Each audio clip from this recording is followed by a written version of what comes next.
설교 제목을 당신은 사랑받기 위해 태어난 사람, 아마 복음성가에서 많이 들어보신 소리일 것입니다.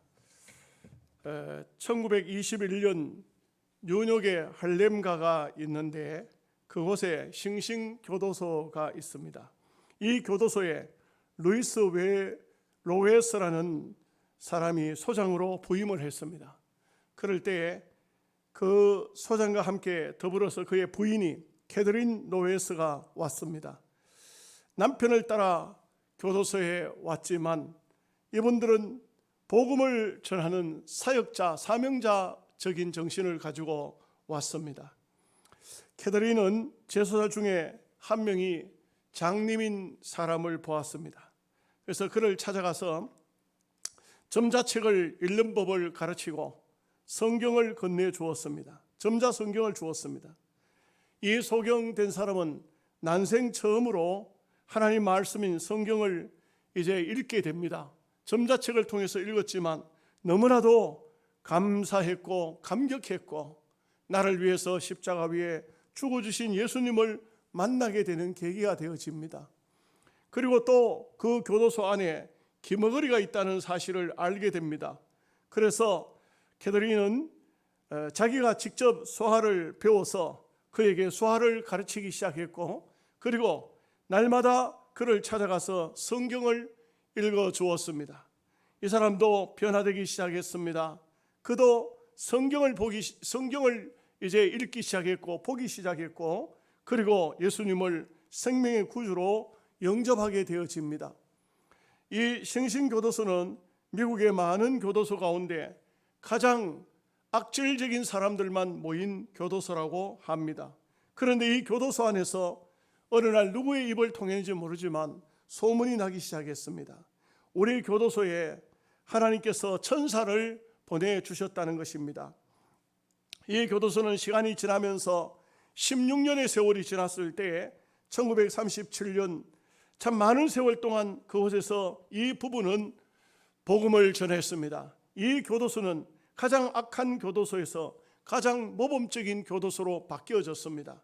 모든 교도관을 비롯해서 그 안에 제수들이 예수님을 영접하기 시작했고, 그 교도소 안에는 찬송 소리가 흘러나오기 시작했습니다. 그곳에는 누구든지 들어오게 되면은 변화되어서 새 사람이 되어 나가는 그야말로 하나님의 교회와 같은 장소가 된 것입니다. 그런데 애석하게도 1937년 캐더린은 불의의 교통사고를 당해서 그만 죽고 맙니다. 이 소식이 알려졌을 때 싱싱교도소는 눈물바다가 되었다고 합니다. 그런데 그 장례식이 바로 다음 날 치러지는데 모든 제소들이 교도소 방문 앞에 일어서서 그 장례식에 못 가니까 안타까워서 서 있었습니다. 임시교도소장으로 들어온 분이 저들이 무엇을 원하는지 알았습니다. 여러분들이 내하고 약속을 하나 해준다면 내가 당신네들을 장례식장에 참여시키겠다. 그 약속은 절대로 해를 끼치지 않고 정상적으로 그 장례식에 참여해서 장례가 다 마쳐지면은 다른 데로 이탈하지 말고 바로 교도소로 올 수 있겠느냐. 모두 그렇게 하겠다고 했습니다. 아마 이게 잘못된다면 이 교도소 소장은 그 교도소에 부임도 하기 전에 자칫 잘못하면 자기가 그 철장에 들어가야 할 것입니다. 그렇지만 이 위험한 일을 시작했습니다. 캐더린의 장례식에 많은 이 모든 제수들이 다 참여했는데 놀랍고 신기하게도 단 한 명도 이탈자가 생기지 않고 돌아왔다는 것입니다. 이것은 무엇을 말해주고 있습니까? 하나님의 말씀인 성경은 우리를 변화시키는 역할을 하게 되고, 어떤 인생이든지 예수님을 만나게 되면은 인생의 본질을 되찾게 된다는 것을 말해주고 있는 것입니다. 이 세상에는 사랑받지 못할 사람은 아무도 없습니다. 못생겨도 몸이 불구자라도 정신적인 장애가 있는 사람일지라도 나라는 존재는 세상에 괜히 태어나서 그런 경우는 없습니다. 폴 브랜드라는 분이 쓴 책 가운데 오묘한 육체라는 것이 있습니다. 거기는 우리가 놀랄 것은 우리라는 존재가 세상에 태어났다는 자체가 놀라운 것이다. 그렇게 말을 했습니다. 하나님께서 창세 전에 우리를 선택하시고 땅 위에 태어나게 하시고 그리고 또 우리를 때가 되매 불러주시사 거룩한 하나님의 자녀로 살게 하셨다는 것은 너무나 귀한 일이고 아름답고 복된 일이 아닐 수가 없습니다. 첫째로 생각할 것은 이 땅 위의 모든 인생은 사랑받기 위해서 태어났다는 사실입니다. 사람들 중에는 불행을 안고 살아가는 사람도 있습니다. 어려서 조실 부모해서 이 집 저 집 전전긍긍하면서 살아온 사람도 없지 않아 있습니다. 또 성장했을 때에 그 참 성장하는 과정이 결코 쉽지 않고 많은 고통과 어려움을 당한 사람도 없지 않아 있습니다. 어떤 분은 결혼을 했는데 결혼하면은 이제는 남편에게 사랑을 받겠지 싶었지만 그 남편이 또 아내를 사랑해 주지 못하고 온갖 학대와 폭언을 일삼는 그런 사람이었습니다. 정말 나는 이 세상에 내 인생은 저주의 인생인가 그렇게 한심스러워하는 사람도 있습니다. 그러나 분명한 것은 어느 한 가정, 어느 한 연달을 거치게 되면은 하나님은 그를 이 땅 위에 내신 이유를 분명코 가르쳐 주실 것입니다. 우리는 하나님께서 나를 왜 이 땅에 보내주셨는가? 우리라는 존재는 절대로 시시한 존재가 아니다. 거룩한 존재다. 이것을 성경은 말씀하고 있습니다. 하나님의 외아들 예수 그리스도입니다. 이 예수 그리스도를 희생해서 우리를 하나님의 백성으로 삼으신 것입니다. 우리를 하나님께서는 아들로 삼으셨다 했습니다.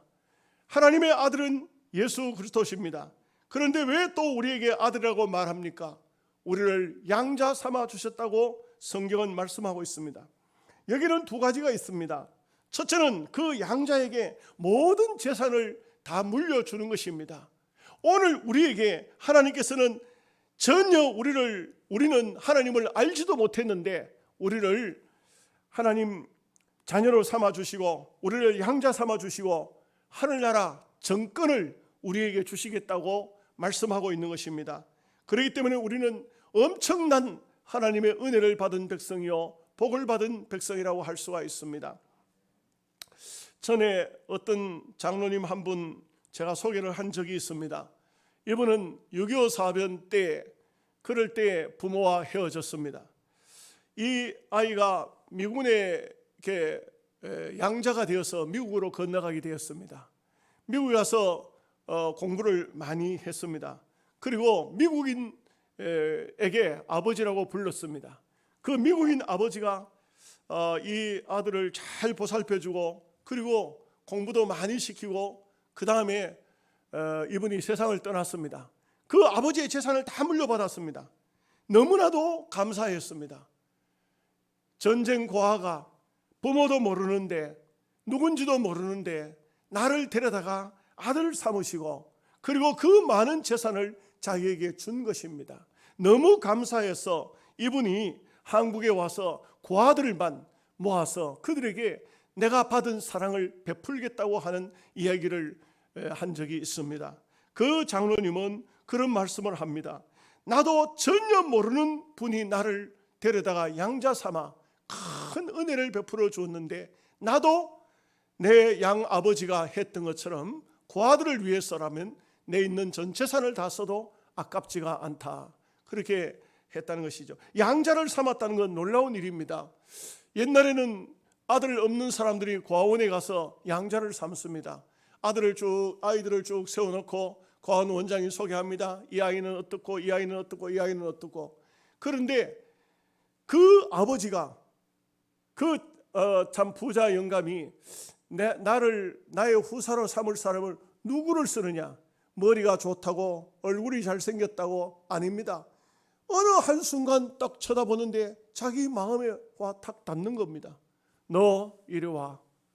그러면 그날로 그 아이는 고아원에서 온갖 멸시와 천대를 당하던 그 아이가 갑자기 이 부잣집 영감님 집으로 가서 좋은 옷을 입고 좋은 음식을 먹고 그리고 좋은 교육을 받는 것입니다. 얼마나 감사한 일인 것입니까? 그 아이가 그 부자 영감에게 무엇을 했습니까? 아무것도 한 것이 없습니다. 그렇지만 양자가 됐기 때문에 모든 혜택을 다 누리는 겁니다. 그걸 오늘 성경은 이렇게 말씀하고 있는 것입니다.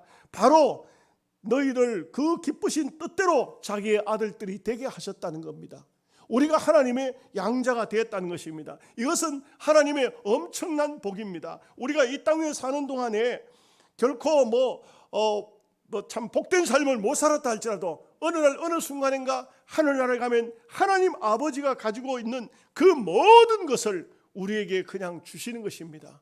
하늘나라를 다시 이어받는 것입니다. 그렇기 때문에 이 양자라는 것은 대단히 귀중한 것입니다. 하물며 하나님의 사랑을 또한 받는 것이 양자입니다. 재산을 물려받는 것도 중요하지만 그 전 재산을 물려받아 그 집의 아들이 되는 것도 중요하지만 무엇보다도 우리를 양자 삼은 것은 두 번째 목적은 사랑해 주기 위해서입니다. 그동안 사랑받지 못했습니다. 그 아들은 참 남들에게 온갖 멸시를 받는 사람들입니다. 그러나 양자를 삼은 순간 그 집에서 이제는 그를 사랑해 주는 것입니다. 전에는 미움만 받았는데 사람들로부터 이제는 사랑을 받는 것입니다. 사랑을 받는다는 것이 얼마나 중요하고 얼마나 귀한 것입니까?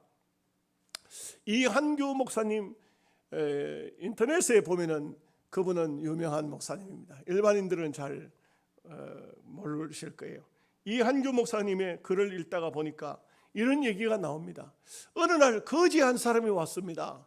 와서 목사님 돈 좀 주세요. 교회 사무실에 와서 문을 두드렸습니다. 그래서 목사님이 지갑을 열어서 1,000원을 줬습니다. 1,000원을 주는데도 거지한테 1,000원 주는데도 1,000원이 적은, 요즘으로 봐서 적은 돈인지 모르겠지만 별로 주고 싶지 않아요. 그런데 1,000원 그냥 달라 하니까 주는 거예요. 그냥 1,000원 줬어요. 1,000원 줬더니만 이 거지가 돈을 1,000원을 떡 받더니 이걸 돈이라고 줍니까? 이렇게 말했어요. 이걸 돈이라고 줍니까? 그러니까 이한규 목사님이 참 보통 거지들은 1,000원 주면 그냥 가는데 이걸 돈이라고 줍니까? 이렇게 하니까 목사님이 1,000원을 꺼내가지고 1,000원을 더 줬어요. 2,000원을 준 거예요. 2,000원 줬는데 이 거지가 뭐라 하냐면 나를 거지로 취급하는 겁니까?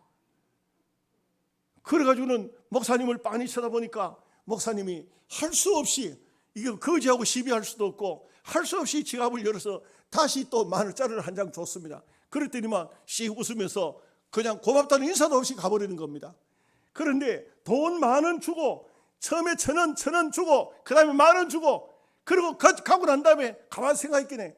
괘씸한 생각이 들면서 내가 지한테 돈 줘야 될 이유가 뭐가 있느냐. 그런데 그렇게 돈을 받아가면서 고맙다고 인사 한마디도 없고 1,000원 주고 또 1,000원 줬을 때는 과음을 치기를 내가 거지인 줄 아냐고. 거지가 맞지. 그렇게 말했더라면 싸움 날 테고 참 기가 막힌 세상이다. 그렇게 글을 써놓은 것을 읽어보았습니다. 저도 그렇습니다. 저도 그래요. 정말 어떤 때는 참 기가 막힐 때가 있어요. 우리 대구의 어떤 목사님이 대구 신학교 장학선교회 회장이라고 합니다. 그런데 나중에 보니까 회장은 따로 있는데 자기는 또 모금하는 회장이랍니다. 왜 자기가 모금하는 회장을 했는지는 잘 모르겠어요. 우리 교회도 성탄헌금 보내달라 해서 장학헌금으로 작년 크리스마스 때 30만 원을 보냈는데 다시 저한테 하는 말이 박 목사님은 좀 더 줘야 되겠다고, 더 달라고.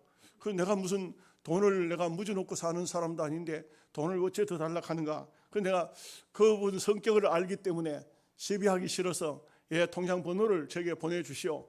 제가 그러면은 한 20만 원 더 보내겠습니다. 그랬더니 그 양반이 대뜸 하는 말이 뭐 20만 원 그거 돈이라고 보낸다 그래요. 50만 원 보내요. 50만 원. 그래서 그 내가 속으로 아무 말도 안 하고 통장 번호만 주세요. 통장 번호만 주세요. 통장 번호를 주세요.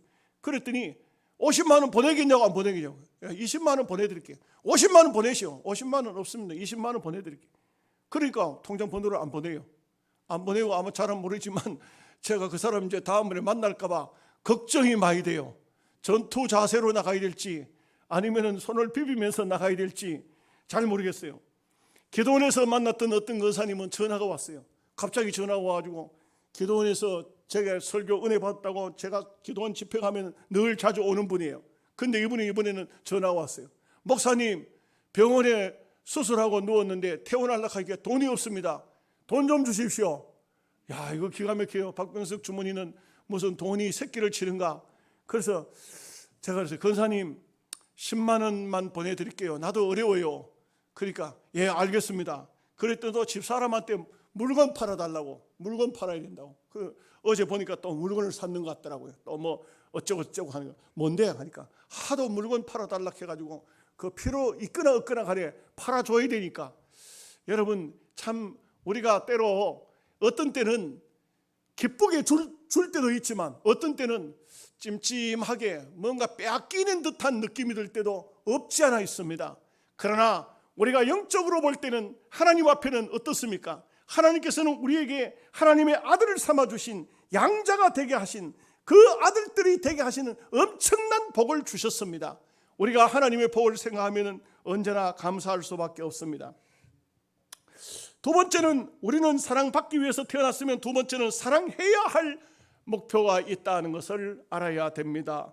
요한일서 4장 7절에서 8절 말씀에 사랑하는 자들아 우리가 서로 사랑하자. 사랑은 하나님께 속한 것이니 사랑하는 자마다 하나님으로부터 나서 하나님을 알고 사랑하지 아니하는 자는 하나님을 알지 못하나니 하나님은 사랑이심이라. 사랑하라는 거예요. 사랑하면은 하나님을 안다는 겁니다. 또 요한일서 4장 11절 말씀에 사랑하는 자들아 하나님이 이같이 우리를 사랑하셨은즉 우리는 서로 사랑하는 것이 마땅하도다. 이렇게 말씀하고 있습니다. 우리가 하나님의 사랑을 안다. 우리가 하나님을 안다는 그 자체는 사랑을 안다는 것입니다. 하나님의 사랑을 정말 압니까? 하나님의 사랑이 어떤 사랑입니까? 하나님의 사랑은 우리를 위해서 독생자를 주시는 것까지의 사랑입니다. 여러분 남을 위해서 뭘 줘보십시오. 때로는 주고 기쁠 때도 있지만 때로는 주기 싫은데 억지로 줘야 될 때가 있습니다. 억지로 줘야 될 때에 굉장히 별로 마음이 안 좋습니다. 여러분들도 그러지 않습니까? 줘보십시오. 이항조 목사님처럼 그냥 1,000원만 주고 돌아서려고 하는데 또 1,000원 주고 돌아서려고 하는데 그 다음에 시비조로 나오니까 10,000원을 줬는데 주고 나서도 별로 기분이 안 좋더라 이거죠. 왜? 줄 때에 정말 그리스도의 희생적인 정신으로 주었느냐 빼앗기는 듯이 주었느냐 이것은 다르겠죠. 우리가 하나님 앞에 많은 것을 얻었습니다. 받았습니다. 그러면 우리도 사실은 많은 것을 나눌 수 있어야 되는데 우리는 때로 나누지 못하는 것이 여러 가지 이유가 있습니다. 시골 교회에서 한 번은 시모할 때에 성탄절이 다가왔습니다. 성탄절이 다가왔을 때에 그때 제가 우리 교회 재직들 그 당시 장로님 없었는데 집사님들만 있었습니다. 10여 명의 재직들이 있었습니다. 이분들한테 이런 말을 했습니다.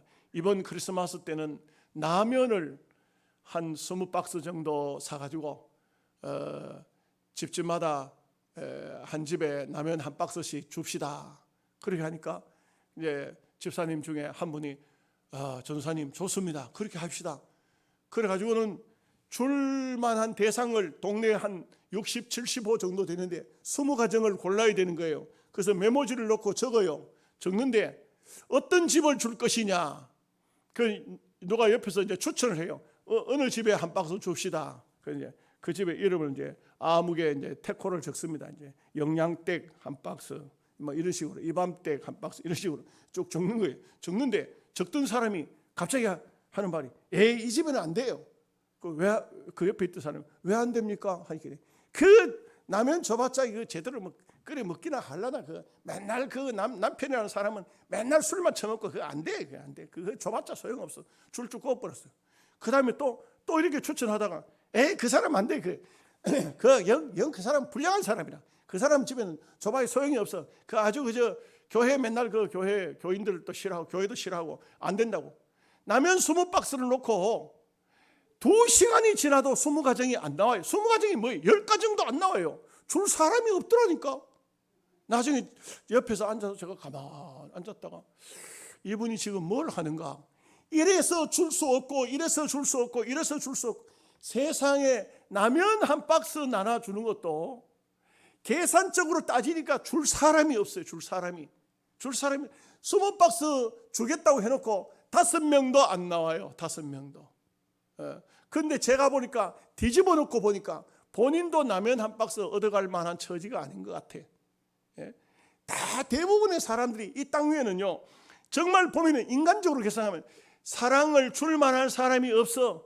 가난한 사람 왜 가난해? 게을러서 가난해. 그 나빠서 아주 못돼서 게을러서 또 그다음에 술 먹고 맨날 그렇게 해서 가난해. 그 사람에게 도와줘봐야 소용이 없어. 그러면 줄 사람이 아무도 없어요. 근데 성경은 어떻게 말씀하고 있냐? 우리를 사랑할 수 없는 때, 우리가 하나님과 관계 속에서 원수가 되었을 때 하나님이 우리를 사랑하셨다는 겁니다. 이 사랑을 받았기 때문에 우리도 서로 사랑을 나누어야 된다는 것을 성경은 말씀하고 있는 것이죠. 어느 가정에 이런 일이 있었답니다. 7살 아들과 5살 딸이 있었는데 7살 된 오빠가 교통사고가 나서 바로 수술을 하게 되어집니다. 병원에 누웠어요. 누웠는데 그런데 병원에서 의사 선생님이 쫓아와서 선생님 큰일 났습니다. 이 아이 피가 정상적인 피가 아닙니다. 아무 피나 가지고 수술할 수가 없습니다. 똑같은 피를 찾아야 됩니다. 그래서 똑같은 피를 찾으려고 하는데 형제간이 제일 맞을 수가 있습니다. 동생 5살 먹은 아이에게 그 피를 약간 조사를 해보니까 똑같은 피가 마침 있었어요. 그래서 이 딸 아이의 피를 지금 수혈을 받아야 그 교통사고 난 오빠가 수술을 할 수가 있어요. 그게 어떻게 어린 애한테 설명을 해야 될까요? 그래서 아빠가 딸아이를 품에 꼭 안고 하는 말이, 애야, 너의 오빠가 지금 교통사고 나서 저렇게 많이 아파하고 죽는다.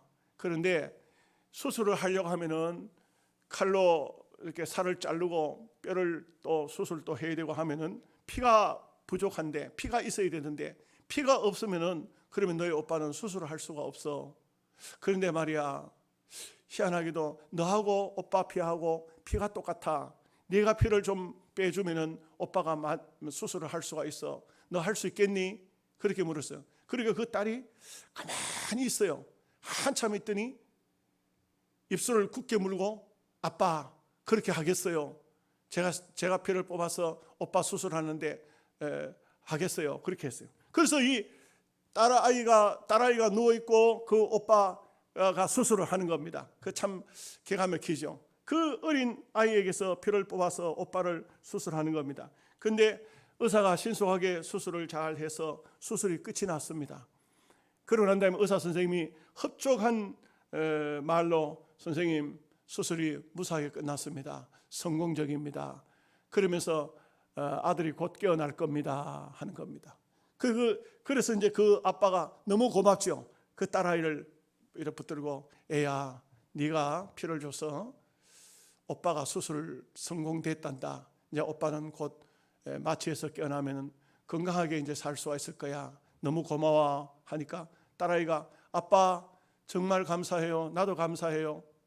그러더니 아빠 부르는 거예요. 왜 하니까, 그런데 나는 언제 죽어요? 그러니까 그 아빠가 깜짝 놀래가지고, 애야 왜, 네가 왜 죽어? 하니까, 아빠 피를 뺐으면 죽는 거 아니에요? 그럴 때 그 아빠가 하는 말이, 아니야, 일부분의 피를 뺐기 때문에 너는 살아가는데 아무 지장이 없어. 그런데 그 아빠가 한번 생각하니까 너무 놀라웠어요. 얘야, 네가 피를 빼면 죽는다고 생각했니? 예, 그래요 아빠. 그런데 왜 피를 뽑자고 했냐? 나는 오빠를 사랑하거든요.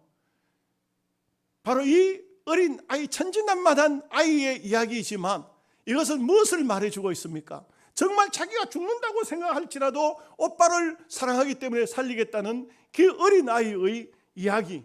이것은 정말 어떻게 보면은 우리에게 많은 감명을 주는 것입니다. 예수 그리스도께서는 십자가 위에서 죽으시잖아요. 그러면서 우리를 살린 것이 아니겠습니까?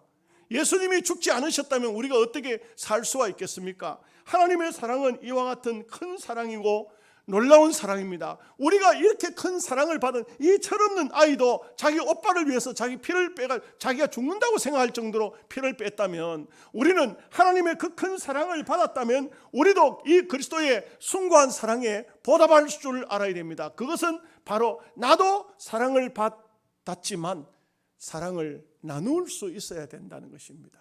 사랑을 나눌 수 있는 이런 마음 자세가 바로 귀한 마음의 자세가 아닐 수가 없습니다.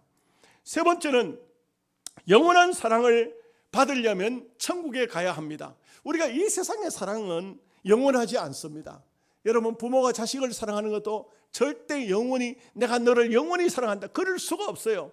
부모도 어느 날 어느 순간인가는 세상을 떠나야 하는 것입니다.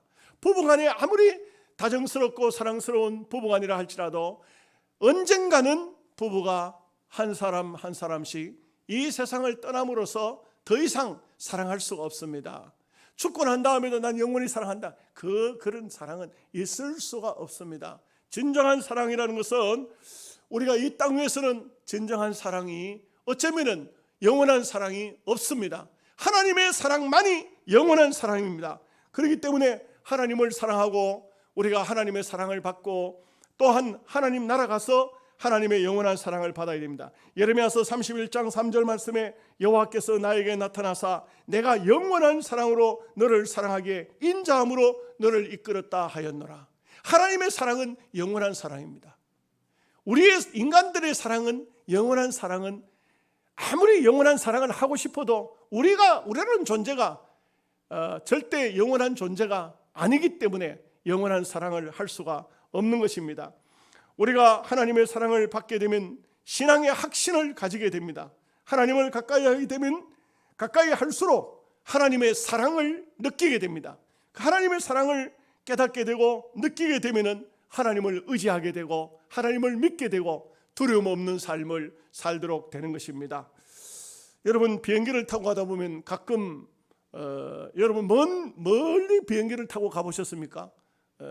저는 칠레 갈 때는 비행기 안에서만 한 30시간 있어야 됩니다. 하루가 24시간인데 24시간도 되지 않습니까? 날짜로 따지니까 3일 걸리더라고요. 근데 미국에 갈 때도 열 몇 시간씩 이렇게 비행기를 타야 됩니다. 그걸 가다 보면 무중력 상태가 나옵니다. 가다가 보면 이 공기가 없는 장소가 있어요. 그 상태에서는 비행기가 슉 날아가다가 뚝 떨어집니다. 뚝 떨어져요. 그러면 어떻게 됩니까? 그냥 막 심장이 약한 사람은 심장이 내려앉는 것 같아요. 슥 막 이렇게 머리카락이 버쩍 서면서 심장이 내려가는 것 같아요. 근데 전에 한번 제가 미국 갈 때 비행기를 타보니까 그런 무중력 사태가 몇 군데가 거쳐서 가게 되더라고요. 그런데 여러분, 한 번은 어떤 그런 일이 있었는가 봅니다. 어떤 비행기를 타고 가는 도중에 안내방송이 나왔습니다. 여러분, 죄송합니다. 기관이 좀 고장이 났습니다. 좀 무중력 상태식으로 조금 고치는 과정에서 조금 힘들 수도 있는데 여러분 잘 이겨내시기 바랍니다. 그랬더니 비행기 안에 타고 있던 사람들이 난리가 난 겁니다. 이거 비행기가 큰일 났구나, 이거 문제가 생겼구나. 그래가지고는 막 전부 막 자기 그 가족들에게 내가 죽으면 어떻게 하라고 편지 쓰는 사람도 있고, 어떤 사람은 막 손을 모으고 기도하는 사람도 있고, 그렇게 하는데 아닌 게 다를까 비행기가 가다가 갑자기 이제 무슨 기관을 고치는 과정에 싹 무중력 상태처럼 비행기가 떨어졌습니다. 떨어지니까 전부 사람들이 초죽음 상태가 됐는데, 그런 상태에서 다시 이제 또 비행기가 딱 제자리를 잡아서 다시 날아가게 됩니다. 날아가게 됐는데, 그런데 모두가 다 초죽음 상태처럼 그렇게 두려워 떨고 있는데 어린 애들 둘이가 거기에 앉아가지고 이런 얘기를 합니다. 야, 재밌다, 그지? 재밌다. 청룡열차 탄 것 같다. 한 번 더 했으면 좋겠다. 여러분, 이 이야기는 무슨 얘기입니까? 그 철없는 아이들은 죽음이 뭔지를 모르는 것입니다. 어떤 공포도 없는 것입니다. 그냥 비행기에 몸을 싣고 그냥 가다가 때로 무중력 상태에서 떨어지는 한이 있어도, 또 때로 기관 고장으로 어떤 문제가 생기는 일이 있어도 절대 어떤 공포심이나 두려움이 없고, 야, 재밌다, 청룡열차 탄 것 같다. 아마 한국 아이들이겠죠. 청룡열차 같으면. 이것이 무엇을 말해주고 있는 것입니까? 우리는 하나님을 믿을 것 같으면 어쩌면은 가다가 어떤 상태에서 비행기가 무중력 상태에 빠질 수 있고, 또 어떤 기관이 고장을 일으켜서 우리에게 큰 공포심을 줄 수 있지만, 그러나 우리 인생이라는 것은 어차피 하나님께서 원하시는 방향까지 끝까지 갈 겁니다. 끝까지 가는 방향 속에서 우리는 두려워하지 말고 또 언제나 하나님을 바라보면서 기쁨으로 그렇게 가야 합니다. 우리는 영원한 세계를 이 땅 위에서 다 알 수가 없습니다. 천국을 누가 다 알 수가 있겠습니까? 천국에 대해서 성경에 나와 있는 것만 겨우 좀 알죠. 그러나 분명한 사실 한 가지는 천국은 하나님의 사랑을 영원토록 받는 장소가 천국이라는 것을 우리는 알아야 됩니다. 여러분, 13세기에 이탈리아의 유명한 탐험가였던 그 마르코 폴로, 아마 세계사에 나오는 세계 역사 속에 나오죠. 이분이 중국을 건너가서 중국에서 17년을 살았습니다. 그리고 17년 살면서 동방견문록이라는 책을 썼습니다. 그 책이 방대한 책입니다. 근데 그 책이 세상에 이탈리아에서 나오자 난리가 났습니다. 세상에 이런 나라가 있느냐? 아마 중국의 옛날 이야기는 우리가 뭐 삼국지 같은 걸 읽어봐도 신기한 얘기들이 참 많습니다. 저도 그 가끔 무협 영화 뭐 이런 거 중국 영화 같은 거 보면은 그거 보면 참 땅이 넓기도 하고 신기한 얘기들도 많습니다. 그러니 그 친구들이 쭉 찾아와가지고 그래가지고 마르코 폴로 보고 하는 말이, 여보게 너무 글을 상상적으로 썼지 않나? 너무 좀 추상적으로 글을 썼지 않나? 동방견문록이 너무 좀 이상한 글인 것 같아 하고 말하면서, 그러면서 친구들이 뭐라 하냐면, 여봐 상상록 하지 말고 그 있는 그대로를 좀 썼으면 좋겠네, 이렇게 말했습니다. 그때 마르코 폴로가 이런 말을 했습니다. 여보게들, 내가 실제로 중국에서 17년 동안 그 구석구석을 살피면서 들어가서 보면서 보고 느낀 것을 다 기록하지를 못했네. 다 기록은커녕 반도 기록을 못했네. 그런데 자네들은 내가 상상력을 가지고 글을 쓴 줄 알지만 절대 아닐세, 있는 그대로를 썼네, 이렇게 말했습니다. 여러분, 이 이야기 속에서 무엇을 말해주고 있습니까? 오늘 우리가 이 땅 위에서 천국에 대한 얘기를 하지만 아무리 천국에 대한 얘기를 해도 바울이 말하고 사도 요한이 말하고 누가 말하겠다고 하지만 우리는 천국에 대해서 다 알 수가 없습니다. 절대 다 알지 못합니다. 한 가지 분명한 사실은 그곳에는 하나님의 사랑이 영원한 곳이라는 것입니다. 그렇기 때문에 우리는 이 하나님의 사랑을, 영원한 사랑을 받았으면 우리도 이 땅 위에서 그 사랑을 실천하면서 믿음으로 살아가는 우리 모두가 되시기를 주님의 이름으로 축복합니다. 아멘. 기도.